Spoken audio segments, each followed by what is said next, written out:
Itinuturing ng case solved ng Philippine National Police ang kaso ng pamamaslang sa vlogger na si Mima Alicia. Patuloy naman ang pagtugis ng pulisya sa 3 pang suspect, kabilang na ang mastermind. Si Ryan Lesiges sa sentro ng balita. Personal na alitan at utang. Ito umano ang motibo sa pagpatay sa political vlogger na si Mima Alicia. Ayon sa PNP, isinasantabi na nila ang motibong may kinalaman sa trabaho nito bilang isang political vlogger.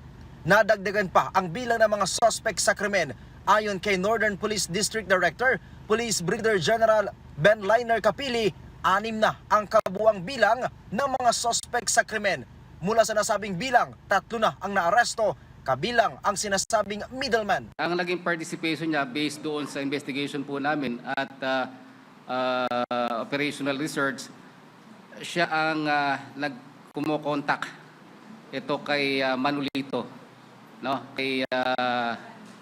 Siya yung nagbibigay ng nakikipag-communicate ng information at nagpadala ng pera, nakikipag-transact. Yun ang participation.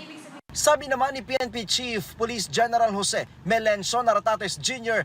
na-recover na rin ang baril na ginamit ng mga suspect na nagamit na sa iba't ibang krimen. We're able to establish the motive and we're able to present it already to the proper court, that is in Caloocan Prosecution Office on inquest proceeding.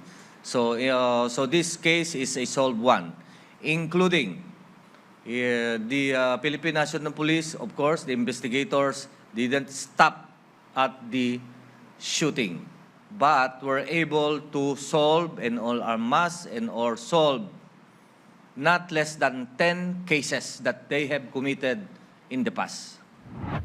Lumalabas sa investigasyon na binayaran daw ang mga suspect ng 220,000 pesos para patayin si Mima.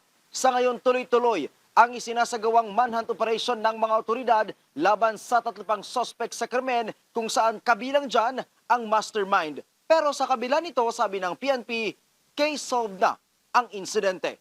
Mula dito sa Campo Crame, Ryan Lesiges para sa Bayan.